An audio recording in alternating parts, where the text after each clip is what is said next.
ठीक है। हैप्पी। चलो देखे। तो बेटा ये कॉन्सेप्ट नंबर कौन सा होगा, 6 या 5? 6 है ना।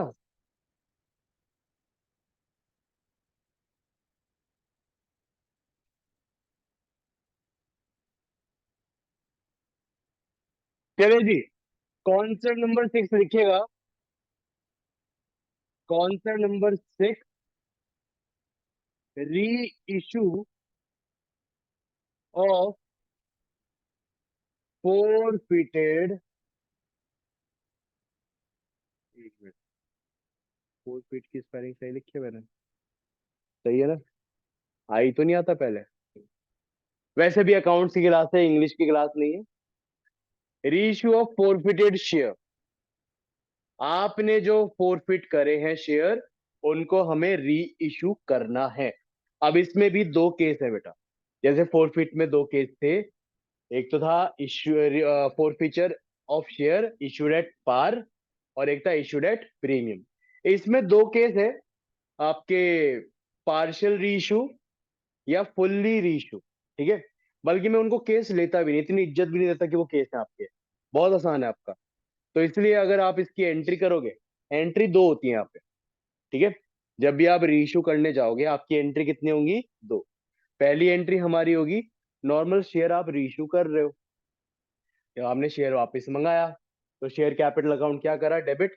अब आप उस शेयर को वापस जनता को दे दोगे। सेकंड हैंड शेयर है, सस्ते में बेचोगे, लेकिन वापस दोगे ना। जब आप वापस दोगे, तो आप एंट्री क्या करोगे?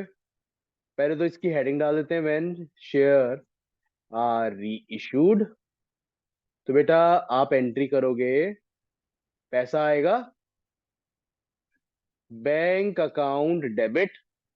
यहाँ पे हमेशा जो वैल्यू आती है उसे बोलते हैं री इशू प्राइस। ओके। बैंक के आगे हमेशा वैल्यू आएगी reissue price. To share capital, to share capital. अब शेयर कैपिटल के आगे पता है कौन सी वैल्यू आती है? या तो यहाँ आती है पेड अप वैल्यू। कौन सी आएगी बेटा? Paid up value. Paid up value ना। देखो सुनो, आपको क्वेश्चन में गिवन होगी, क्वेश्चन में गिवन होगी। क्वेश्चन में ना कई बार ऐसे लैंग्वेज होता है कि मान लो कि 200 शेयर। ये लिखना मत, मैं बता रहा हूँ बस एग्जांपल में लैंग्वेज कैसे होती है, बातें नहीं। 200 शेयर ऑफ 200 शेयर वर री issued at rupees 8 per share as rupees 9 paid up. As rupees 9 paid up. इस लैंग्वेज में मेरे को री इशू प्राइस देखकर बताना कितना है। 8 रुपये या 9 रुपये? 8 रुपये। पेड अप कितना होगा? तो 9 रुपये जाएगा यहाँ, 8 रुपये जाएगा यहाँ। 1 रुपये का नुकसान, वो शेयर फोर फीचर में करेंगे डेबिट। क्यों करेंगे अभी मैं बताता हूँ। फिलहाल ये लॉजिक समझा? कई बार ना 9 रुपये पेड अप की जगह आपको ये दे सकते हैं एज फुल्ली पेड अप। क्या होगा बेटा? Fully paid up. कई बार फुल्ली पेड अप लिखा होगा। फुल्ली पेड अप में ना जितना शेयर की फेस वैल्यू है वो पूरा लेकर चलेंगे। और इफ नथिंग इज गिवन ना, शेयर का मेरे को फेस वैल्यू नहीं दे रखा, तो हम ना एज्यूम करते हैं शेयर की फेस वैल्यू 10 रुपए। मैक्सिमम ऑफ द केसेस में जो एक शेयर होता है ना वो 10 रुपए का होता है। तो यहाँ पे हम उसकी फेस वैल्यू कितना लेकर चलेंगे? 10 रुपए। तो यहाँ पे आएगा 10 रुपए, यहाँ पे आएगा 8 रुपए। तो उस केस में नुकसान 2 रुपए का। समझे ना? या तो ऐसे एक्चुअल में पेड अप वैल्यू गिवन होगा, या यहाँ पे होगा फुल्ली पेड अप। और ये फुल्ली पेड अप या जो भी पेड अप वैल्यू है, उसका कनेक्शन ना कॉल्ड अप वैल्यू से होता है। किससे होता है? देखो अब एक चीज समझना, what is the difference between called up value and paid up value according to the share chapter के कॉन्सेप्ट के हिसाब से। मतलब नाम का, कॉल्ड अप का मतलब हुआ, जैसे मान लो मैंने सिद्धित से कहा 10,000 रुपये दे दे, तो मैंने इसे कॉल करे हैं, तो मेरे को कितने पैसे देगा? 10,000 मेरे लिए क्या होगी, कॉल्ड अप वैल्यू। अब इसने दिए नहीं है, मान लो इसने कहा भैया मेरे पास ना अभी 8,000 रुपए हैं, तो मेरे लिए 8,000 क्या होगी, पेड अप वैल्यू। वो 2,000 अभी मिला नहीं है, 2,000 अभी मेरा पेंडिंग है अभी भी। तो मैंने कॉल्ड अप तो 10,000 है, लेकिन पेड अप कितना है, 8,000। तो ये डिफरेंस है। कॉल्ड अप मतलब जो मंगाया कंपनी ने, पेड अप मतलब जो मिल गया कंपनी को। तो कॉल्ड अप और पेड अप के बीच में जो बैरियर है, जो डिफरेंस है, वो कॉल इन एरियर का है। कि मान लो अगर मैंने कंपनी ने 10 रुपए मंगाया, 2 रुपए नहीं मिला, तो कितना मिला, 8 रुपए। तो 10 रुपए कॉल्ड अप है, 8 रुपए पेड अप है, 2 रुपए क्या है, कॉल्स इन एरियर। ये डिफरेंस है अकॉर्डिंग टू द कॉन्सेप्ट। लेकिन यहाँ पे coincidentally paid up value called up value के सिमिलर ही चलता है। आप रीइश्यू से पहले फोरफिट कर रखा होगा, फोरफिट में जो वैल्यू रही होगी ना शेयर कैपिटल के आगे कॉल्ड अप, वही पैरेलली आपके ना 99% ऑफ द क्वेश्चंस में वही वैल्यू ना आपकी पेड अप में गिवन होती है। समझे ना? तो इसलिए थोड़ा आसान रहेगा।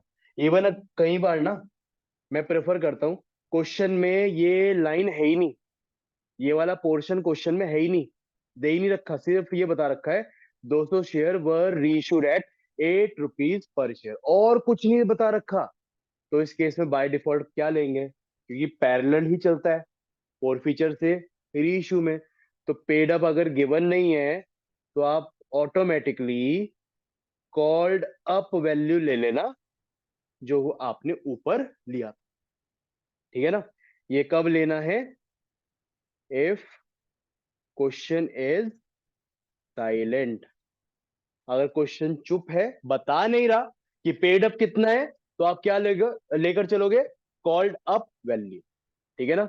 लेकिन पहला प्रेफरेंस अपना क्या रहेगा, पेड अप वैल्यू। ठीक है? अब पेड अप वैल्यू री इशू प्राइस, इनके बीच का डिफरेंस आता है। अगर आपकी पेड अप वैल्यू है ज्यादा और री इशू प्राइस है कम, इस केस में हम कहेंगे आपने शेयर को री इशू करा है डिस्काउंट में। किस पे करा है बेटा, डिस्काउंट में। ठीक है? अब वो डिस्काउंट आपके लिए क्या है, नुकसान। नुकसान है ना?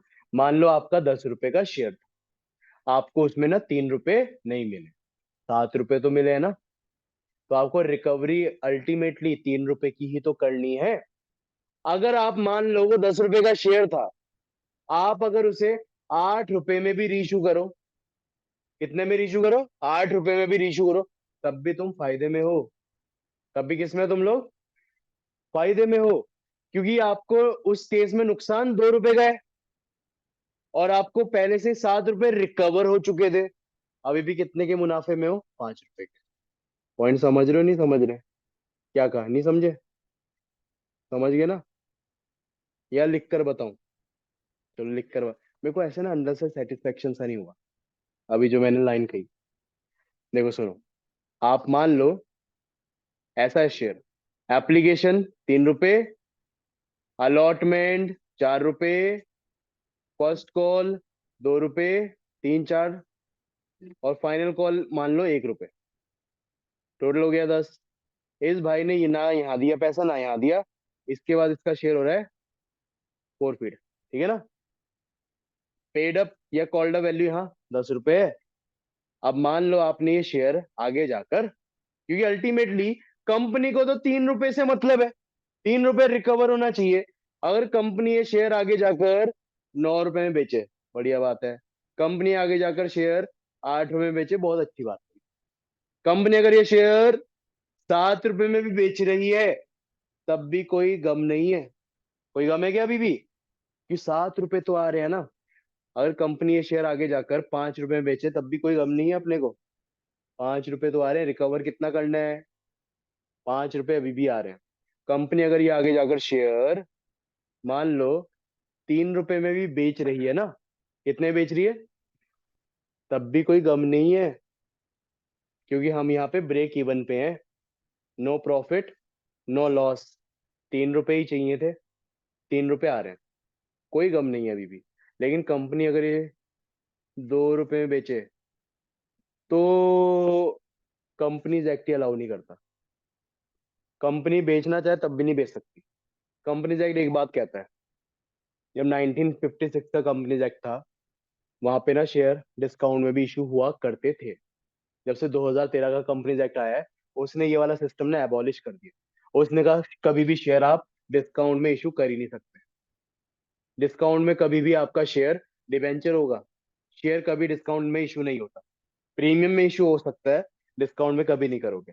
अगर आप ना ये वाले सिनेरियो में आ गए, इसका मतलब आप डिस्काउंट देने लग गए। ठीक है, क्योंकि आप अपने होल 10 रुपीज को रिकवर नहीं कर रहे। अगर आपने यहाँ पे 2 रुपए में बेचा, तो आप 1 रुपए के नुकसान में चले गए।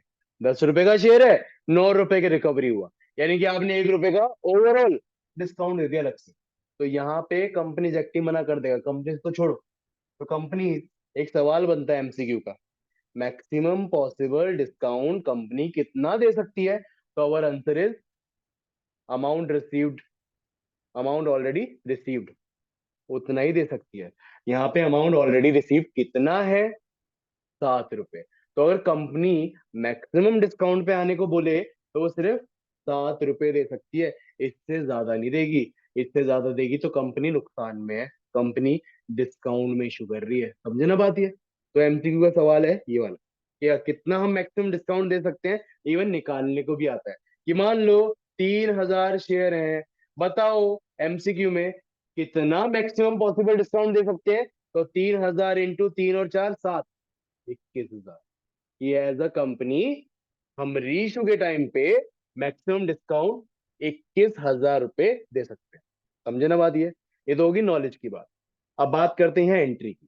अब मान लो अगर आपका नुकसान है बेटा, तो उस नुकसान की भरपाई जो आप ऑलरेडी रिकवर कर चुके हो, जो अमाउंट आप ऑलरेडी शेयर फोरफीचर में पहले वाली एंट्री में क्रेडिट कर चुके हैं, वहां से कवर करेंगे ना। शेयर फोरफीचर क्रेडिट में था, खत्म करने के लिए क्या होगा? Share forfeiture debit. ये हो जाएगा बेटा share forfeiture account debit. ये कब होगा? जब आपका क्रेडिट वाली साइड जो है वो ज्यादा बड़ी है, डेबिट वाली साइड जो है वो छोटी है। तो बैलेंसिंग फिगर डेबिट में आएगा, और डेबिट में उस बैलेंस को शेयर फोर फीचर अकाउंट में डील करोगे। आप सोचो, आपकी पेड अप वैल्यू 10 रुपए है, आपने उस शेयर को 12 रुपए में बेचा, 12 रुपए में चुपका दिया, सेकंड हैंड शेयर ज्यादा में बेचा। जब भी शेयर ज्यादा में बेचोगे तो 2 रुपए का क्या होगा? Security premium. जब भी शेयर ना, चाहे ओरिजिनल शेयर हो, चाहे सेकंड हैंड शेयर हो, जब भी फेस वैल्यू से, या इस केस में पेड अप वैल्यू से ज्यादा प्राइस पे आप बेचोगे ना, आप हमेशा उसे प्रीमियम पे इशू कर रहे हो। समझे ना? उस केस में आप क्या ओपन करोगे बेटा? Security premium. आप उस केस में सिक्योरिटी प्रीमियम अकाउंट में डालोगे। और ये सिनेरियो कब आएगा? जब आपकी क्रेडिट साइड छोटी होगी, डेबिट साइड बड़ी होगी, रीइश्यू प्राइस ज्यादा होगा। Is that clear? समझे? सिक्योरिटी प्रीमियम क्यों आएगा? मैंने यहाँ पे क्यों शेयर फोरफीचर में क्यों नहीं ट्रांसफर करा? बिकॉज सेक्शन 52 कहता है ना भाई, वो सलाखें हैं सेक्शन 52। ठीक है, वो सलाखें पढ़ाऊं तो मैं कहाँ कहाँ लगेगा? दिखा ना किताब, 4-5 जगह है। बुक है आप लोगों के पास? लाते क्यों नहीं यार किताब में? थक गया बोल बोल कर। लाया करो किताब, वरना मैं माँ की करा रहा था तुम्हें। हे राम राम राम। अरे पुरानी है तो क्या हो गया, चलती है, अभी चलती है।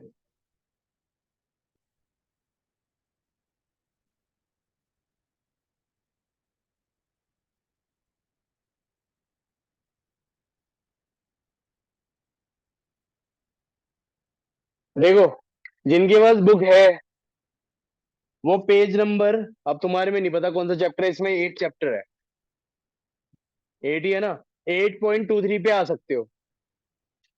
इसमें भी लिखा हुआ भी है, यूटिलाइजेशन ऑफ सिक्योरिटी प्रीमियम। ठीक है, इसमें लिखा है सेक्शन 52, सब सेक्शन 2 कहता है आपका सिक्योरिटी प्रीमियम ना सिर्फ 5 जगह ही यूज हो सकता है। और इनकी लॉ की लैंग्वेज है, इसको ध्यान से सुनना।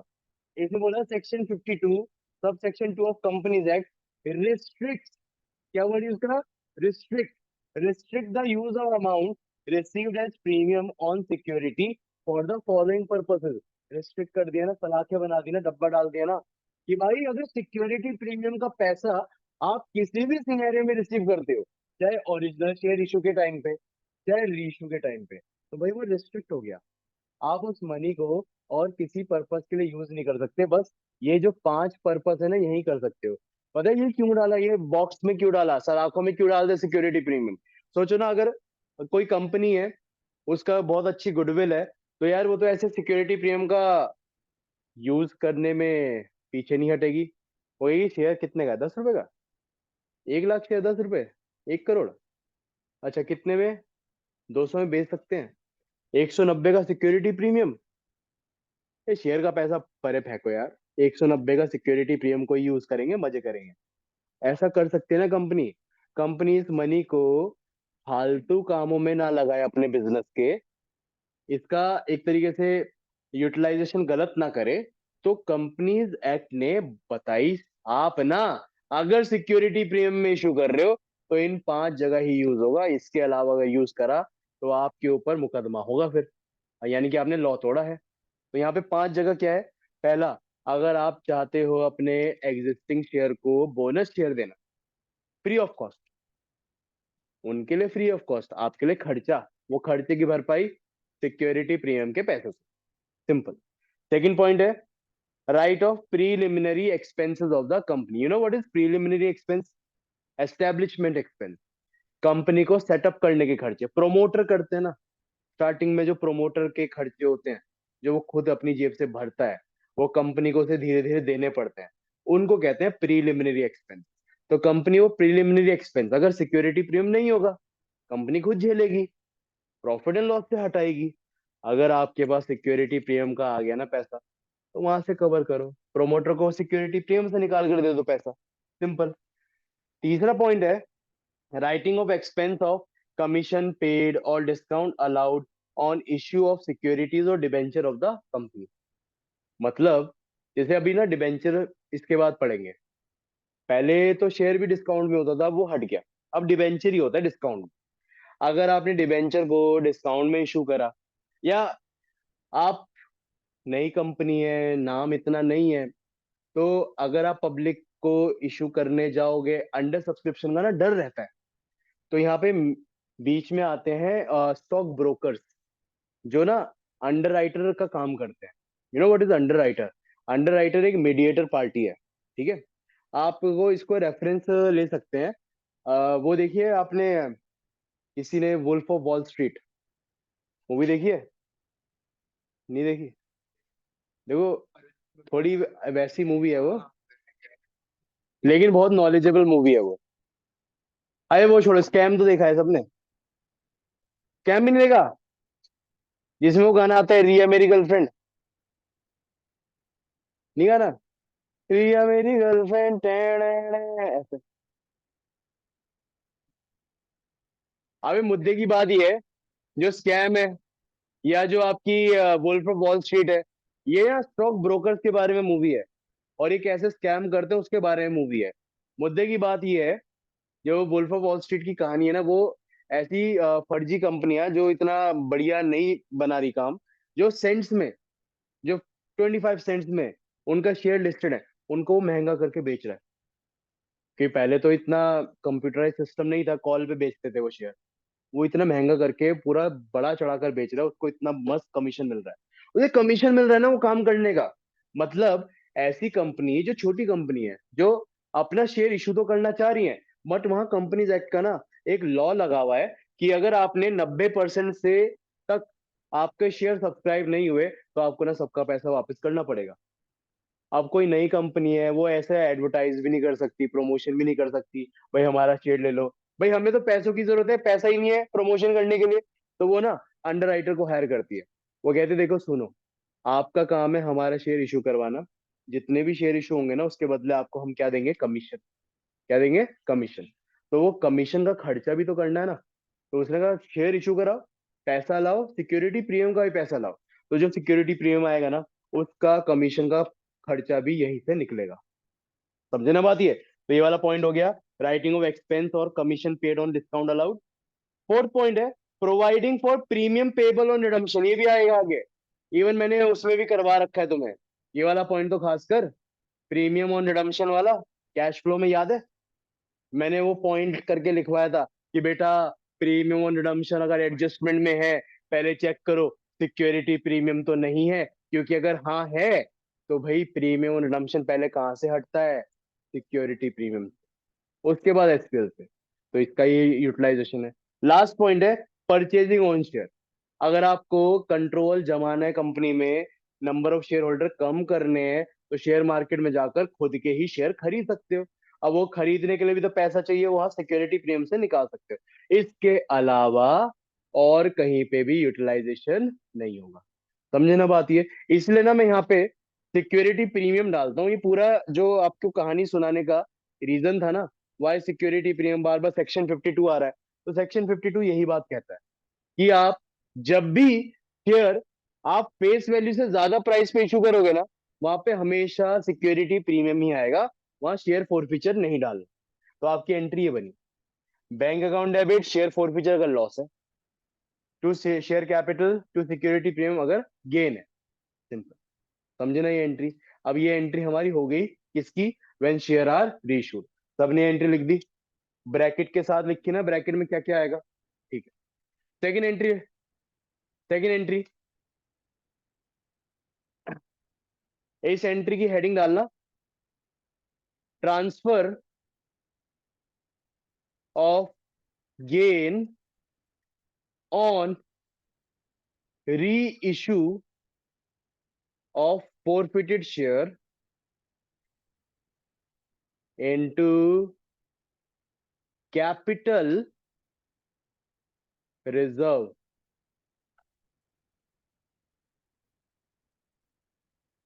Into capital reserve. जो मैं अंडरलाइन कर रहा इसको ज्यादा डबल अंडरलाइन करके चल, बहुत इंपॉर्टेंट है ये लाइन। क्या ट्रांसफर कर रहे हैं बेटा, gain on reissue of forfeited share. What is gain on reissue of forfeited share, जैसे मैं कह रहा हूं एग्जांपल ले रहा था ना इधर, मान लो बेटा आपका ना पेड अप वैल्यू 10 रुपए है, ठीक है, और रीइश्यू प्राइस 8 रुपए है, तो आपका नुकसान हुआ 2 रुपए का, बट देन अगेन ये पता है कौन सा शेयर था, ये वाला शेयर था जिसमें ऑलरेडी आप 7 रुपए रिसीव कर चुके हो, ये ऑलरेडी आप शेयर फोरफीचर में ना क्रेडिट कर चुके हो। याद है ना फोरफिट करते थे, शेयर फोरफीचर में अमाउंट ऑलरेडी रिसीव्ड आता था, वहां ऑलरेडी 7 रुपए क्रेडिट में है। यहाँ नुकसान हुआ, आपने शेयर फोरफीचर को डेबिट कितने से करा बेटा, 2 रुपए से। आप सोचो 7 रुपए का नुकसान है, 2 रुपए, सॉरी 7 रुपए का गेन है, 2 रुपए का नुकसान है, तो कितना गेन बचा, तो आप कैपिटल रिजर्व में कितना डालोगे, 5 रुपए।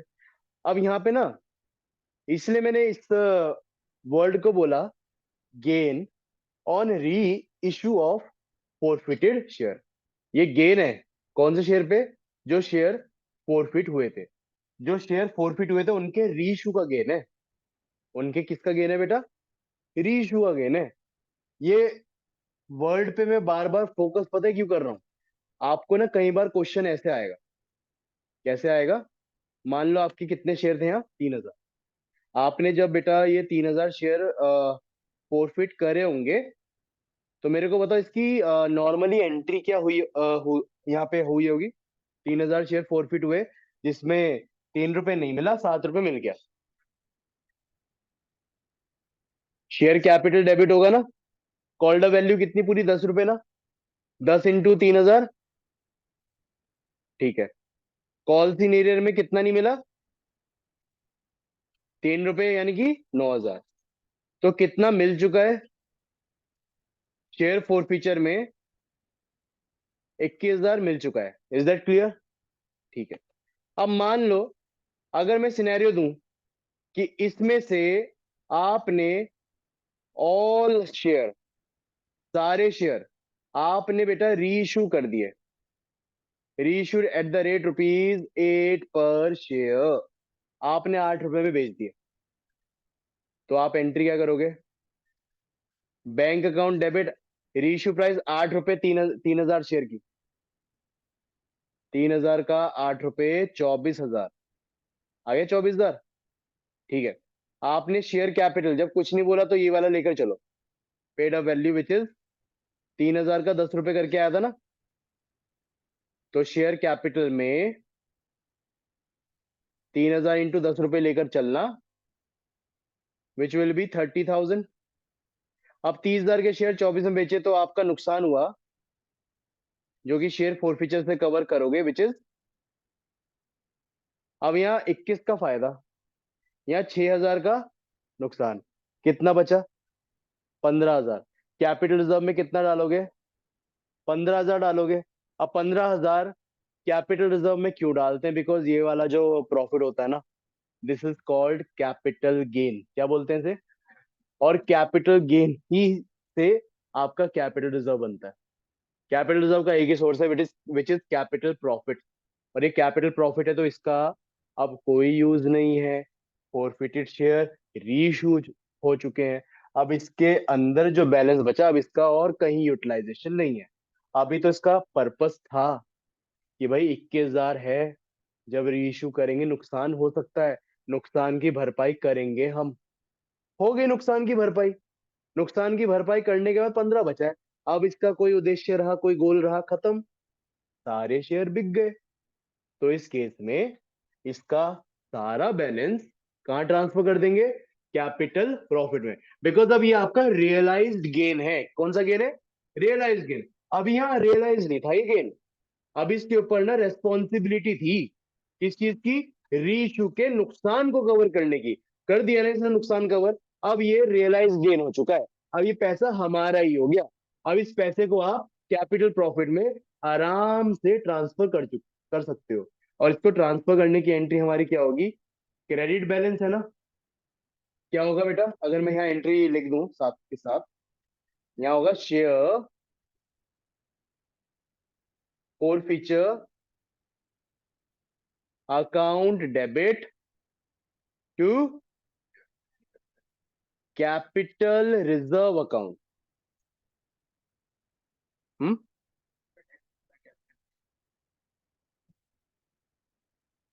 Share forfeiture account debit to capital reserve account. ठीक है। इस पे टैक्स क्यों कटेगा? देखो, ये जो अमाउंट है, ये आपकी फंडिंग का अमाउंट है ना। कैपिटल रिजर्व में भी बाउंडेशन है, जस्ट लाइक सिक्योरिटी प्रीमियम। ये एक्चुअल में इनकम नहीं है ना, तभी कैपिटल रिजर्व में डाला। इसमें भी हम कुछ कुछ जगह ही यूज कर सकते हैं। थोड़ा फ्री है बस सिक्योरिटी प्रीमियम से, ये याद रखना। अच्छा, share forfeiture account debit to capital reserve account बनी ना एंट्री है। ठीक है। बस एक चीज का ध्यान रखना है, यहाँ पे सिर्फ हिंदी में लिखेंगे हम, सिर्फ री इशू ऑफ फोरफिटेड शेयर का गेन आएगा। सिर्फ किसका गेन आएगा बेटा? जो शेयर फोरफिटेड भी है और जो शेयर रीइश्यू हुए हैं, सिर्फ उनका गेन आएगा। अब ये लाइन पता है क्यों इतनी इंपॉर्टेंट है? सुनना ध्यान से। ये लाइन पता है क्यों इतनी इंपॉर्टेंट है? ये लिखा तुमने अभी? लिखा नहीं लिखा? ये लाइन पता है क्यों इंपॉर्टेंट है? अब इसको ना यहाँ कनेक्ट करेंगे। सुनना ध्यान से। अभी जैसे ये वाला क्वेश्चन था ना, यहाँ तो सारे ही शेयर रीइश्यू हुए। इसका मतलब यहाँ पे 15,000 है ना, 15,000। यहाँ पे 15,000 पूरा का पूरा कैपिटल रिजर्व में जाएगा। बिकॉज 3,000 शेयर फोरफिट हुए थे और 3 के 3,000 शेयर रीइश्यू हुए हैं। तो पूरा 15,000 जाएगा। लेकिन अगर मैं बोलूं इसमें से ना, इसमें से आपने रीइश्यू करे, सुनो, सुन ध्यान से, इसमें तो सारे करे। लेकिन अगर मैं बोलूं इसमें से आपने रीइश्यू करे 2,000 शेयर ओनली, पूरे नहीं करे, सिर्फ कितने करे बेटा? 2,000 शेयर, वही 8 रुपए में बेचा। तो आप पहले तो आप बेचने की एंट्री करोगे। बेचने की एंट्री में कोई दिक्कत नहीं है। आप जब बेचने की एंट्री करोगे पैसा आएगा बैंक अकाउंट डेबिट 2000 शेयर पे 8 रुपए आएगा।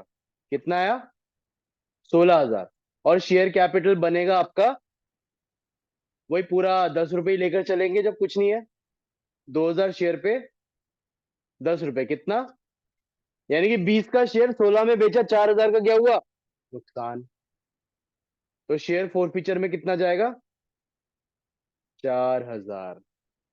कितना जाएगा बेटा? अब सेकंड एंट्री कहाँ की करते हैं हम? ट्रांसफर की करते हैं ना। ट्रांसफर की एंट्री क्या होगी? Share forfeiture debit to capital reserve. अब सुनो, ये बहुत इंपॉर्टेंट पॉइंट है। मैंने यहाँ एक लाइन बोली थी, क्या बोली थी? सिर्फ री इशू ऑफ फोरफिटेड शेयर का गेन जाएगा। सिर्फ किन का गेन जाएगा? जो शेयर फोरफिट भी थे और जो शेयर री इशू भी हुए। अभी मेरे को बताओ, क्वेश्चन में फोरफिट कितने थे शेयर? 3,000। री इशू कितने हुए? 2,000। तो आपका गेन 3,000 का जाएगा या 2,000 का जाएगा? 2,000 का जाना चाहिए। अब लॉजिकली बताना भाई, 21,000 का जो गेन है वो 2,000 के शेयर पे है, सॉरी 3,000 के शेयर पे है।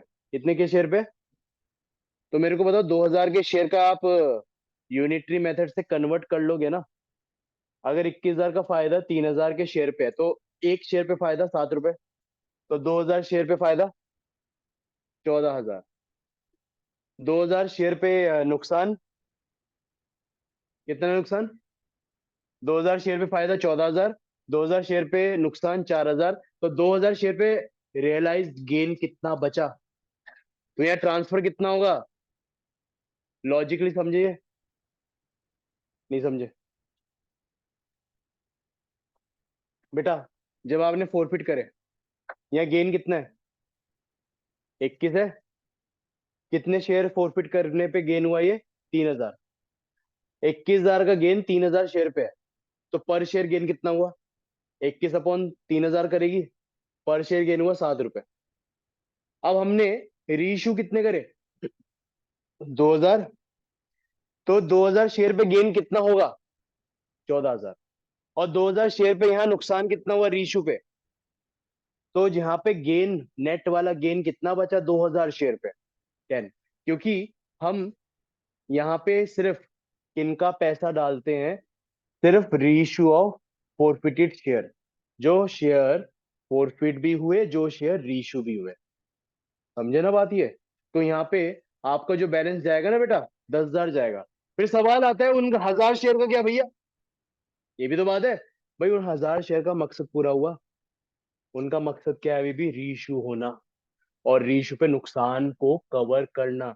अभी मकसद पूरा हुआ नहीं हुआ ना? जब तक उनका मकसद पूरा नहीं होगा तब तक हम उन्हें कैपिटल रिजर्व में नहीं डालेंगे, तब तक वो शेयर फोरफीचर में ही दिखते रहेंगे। समझ में आई बात? Is that clear everyone? सब लोग पॉइंट समझे? थोड़ा भारी पॉइंट था ये, समझ में आई बात? अगर भारी पॉइंट लग रहा है, इसका फॉर्मूला लिखवा दूं एक। चलो सुनो, ये जो आपने ये लिखा ना, ये जो लिखा, इसके नीचे ऐसे एरो करना, फिर यहाँ फॉर्मूला लिखना। ओके? फॉर्मूला क्या है अपना? Amount to be transfer to capital reserve is equal to, formula खुद बनाओगे अब तुम, पता है कैसे? देखो, 21,000 क्या था? फोरफीचर बैलेंस, फोरफीचर शेयर का balance, balance in share forfeiture account. Is that clear? 21,000 हमारा शेयर फोरफीचर अकाउंट का क्या था बेटा? बैलेंस था। अच्छा, उसे डिवाइड किससे करा? 3,000 शेयर से। और 3,000 शेयर हमारे क्या थे? Forfeited share. तो balance in share forfeiture account को डिवाइड किससे करेंगे? फोरफिटेड शेयर से। ओके? अच्छा, मल्टीप्लाई किससे करा? 2,000 शेयर। 2,000 शेयर कौन से थे? री इशूड। मल्टीप्लाई करेंगे से री इशूड शेयर से, और माइनस क्या करेंगे बेटा? 4,000 माइनस करा था ना, 4,000 क्या था, लॉस ऑन रीशू, क्या था वो, जो रीशू करा, रीशू के टाइम पे लॉस हुआ ना, तो आप लॉस ऑन रीशू को कर दो माइनस, लॉस ऑन रीशू। अगर है तो, अगर है तो करो माइनस, नहीं है तो बस ये करके आप बैलेंस को ट्रांसफर कर दो। Is that clear everyone? कैसे होगा ये, समझे ना? ये फॉर्मूला लिख लो, ये वैल्यू ऐसे आएगी, ठीक है? क्वेश्चन करके देखें इसका अब। ये टाइम हो गया तुम्हारा, नहीं तो 5 मिनट है, एक छोटा सा हो जाएगा। होमवर्क क्वेश्चन करा है नहीं, होमवर्क कैसे दे दूं? हाउ लॉजिक वेयर को।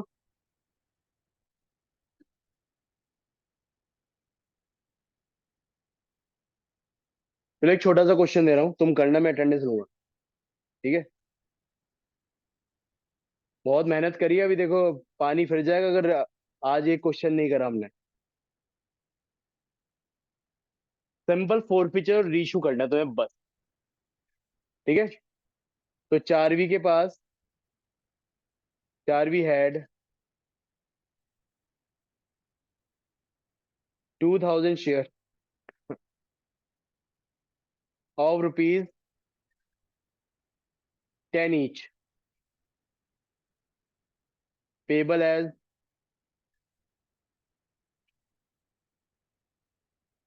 एप्लीकेशन पे 3 रुपए, अलॉटमेंट पे 4 रुपए, फर्स्ट एंड फाइनल कॉल पे 3 रुपए, टोटल हो गया 10 रुपए। चारवी ने फर्स्ट एंड फाइनल कॉल नहीं दी, इसके बाद इसका शेयर कर दिया हमने 4 फीट। फिर later out of the above only 800 share were reissued at the rate rupees 9 per share as fully paid up. Fully paid up का मतलब समझते हो ना, पूरा 10 रुपए, एज फुल्ली पेड अप। करो इसको, 800 ही करें।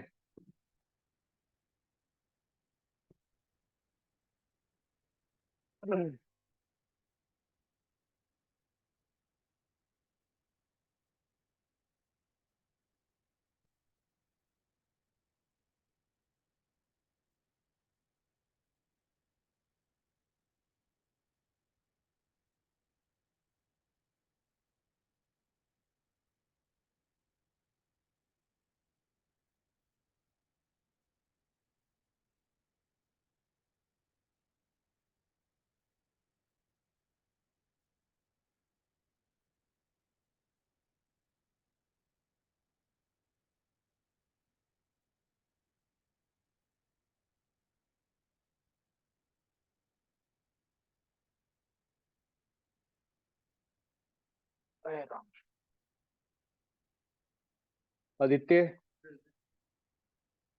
अक्षया, अंशिका, अरुणिमा,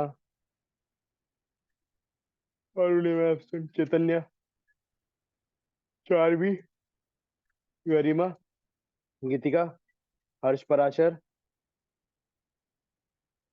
हर्षिता पालीवाल, बंसल, काकुल, काव्य जोशी, मनसैनी, मानसी, मंथन सैनी, मयंक दत्ता,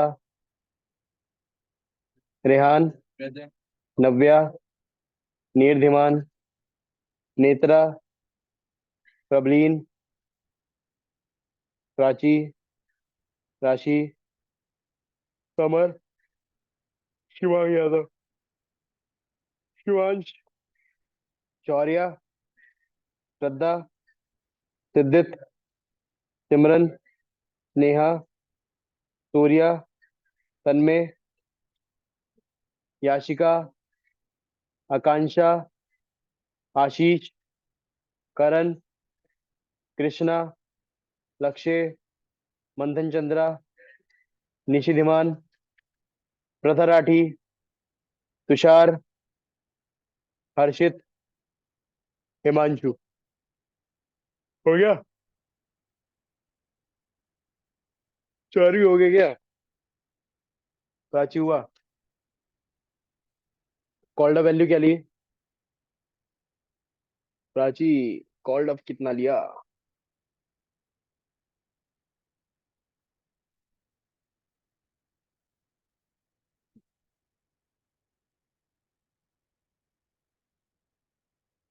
पहली एंट्री क्या करी?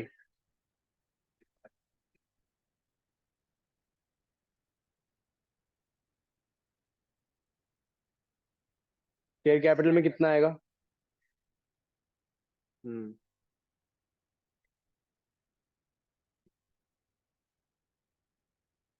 कॉल सीनियर में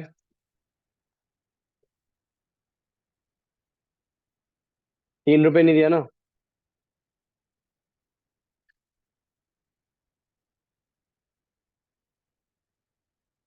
और शेयर फोर फीचर में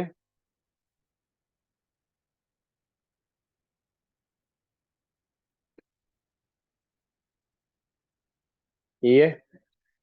बेटा पहली एंट्री यही है। प्राची हुई। शेयर कैपिटल डेबिट करेंगे बेटा, वापस ले रहे ना? वापस लेंगे। वापस लोगे तो कैपिटल इंक्रीज डिक्रीज? डिक्रीज तो क्या होगा? डेबिट। कितना लोगे वापस? कॉल्ड अप वैल्यू लेते हैं। कॉल्ड अप वैल्यू कितना है? 10 रुपए। 10 रुपए कैसे? ये भी मंगाया, ये भी मंगाया, ये भी मंगाया। तो 2,000 पे 10 रुपए मंगाए, 20,000 वापस। क्यों वापस? क्या नहीं दिया था इसने? Call in arrear. Call in arrear सिर्फ ये है। कितना है? 3 रुपए। कॉल इन एरियर जब आया था तो डेबिट करा था, कैंसिल करने के लिए क्या करोगे? क्रेडिट। तो कॉल इन एरियर क्रेडिट 2,000 से 3 रुपए 6,000। बाकी 3 और 4 7 रुपए मिल गया। हाँ। बैंक में मिल रखा है ना पैसा? बैंक में मिल रखा है ना? तो ये एक टेम्पररी अकाउंट है। इसको हम कहते हैं गेन ऑन फोर्फीचर। ये वो है जो आपको पैसा मिल चुका है, वापस नहीं करना। कि शेयर भी आ गया। शेयर भी 10 रुपए का वापस ले लिया। और उसमें 7 रुपए वापस भी नहीं करे। तो 7 रुपए तुम्हारा फायदा है, गेन में डाल दिया शेयर फोर्फीचर अकाउंट में। सेकंड एंट्री, रीइशू की। पैसा आएगा। लेकिन रीइशू कितने का है? 800 शेयर। और एक शेयर कितने में बेचा? 800 × 9 रुपए, 7,200। और पेड अप वैल्यू दे रखी है, शेयर दिया वापस तो शेयर कैपिटल क्या होगा? क्रेडिट। और यहाँ पे आती है पेड अप वैल्यू, बोले fully paid up. Fully paid up मतलब कितना? 10 रुपए।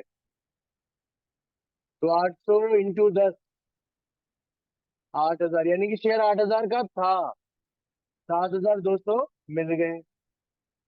कितने मिल गए? 7,200। जो नहीं मिला वो ये गेन था, इसमें से कवर करो। क्रेडिट था, खत्म करने के लिए। शेयर फोर फीचर क्या करोगे? डेबिट 800 से। Is that clear? Third and last entry capital reserve में डालने की क्या होगी? Share forfeiture debit to capital reserve. और यहाँ मैंने फॉर्मूला बताया। अच्छा यहाँ देखो, 14,000 फायदा है, बैलेंस कितने शेयर पे? 2,000 पे। तो 800 शेयर पे कितना होगा? निकल जाएगा।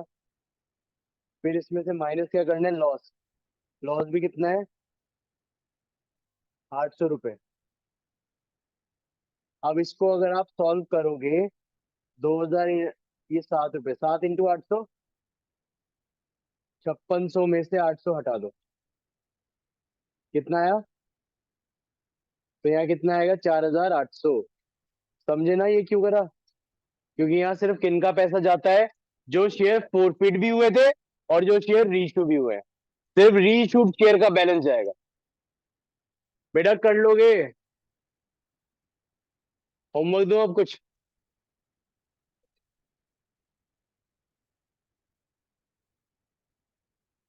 अपने वाले दूं या बुक के दूं?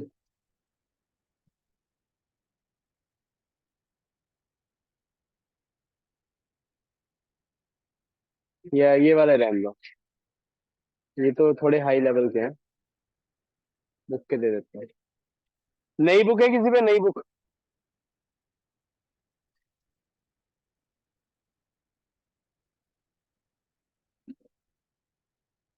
तो बुक ले रही थी ना उससे, उससे बुक पकड़ के मेरे को देने वाली थी ना, लेकिन उसने झंड कर दी, मेरे को देने आ गया। तूने हाथ उधर कर दिया एफर्टलेसली। दिख गया था मेरे को कि मेरे को दे रहा था ये, लेकिन बहुत होता है ये ना, एम्बेरेसिंग मोमेंट। तभी तो मजा आ रहा है।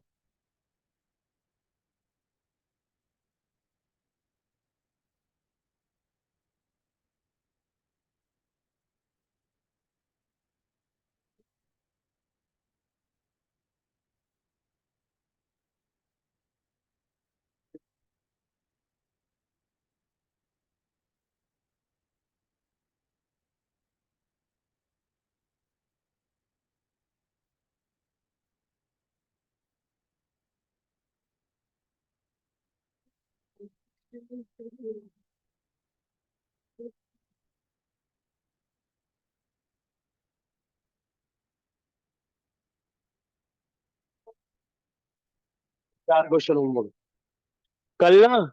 बुक लेकर आना, इसके बहुत सारे क्वेश्चन है ये वाले टॉपिक के। चार क्वेश्चन दे रहा हूँ।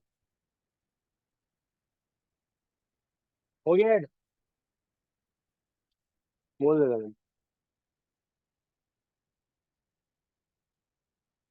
मैं तो रोज ही करता हूँ। सुनो बच्चों, कल किताब ले आना। एक्चुअली क्या है, इस टॉपिक के ना क्वेश्चन कम नहीं है। इस टॉपिक के मैं क्वेश्चन बता देता हूँ। डरना मत।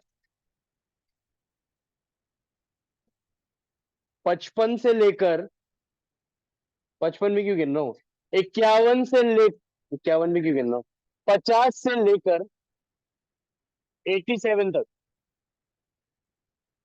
37 क्वेश्चन है। मैं कह रहा हूँ 37 क्वेश्चन है इसके टॉपिक के। इसलिए कल किताब ले आना, इसके बुक के क्वेश्चन निपटाएंगे यार। ठीक है, जाओ।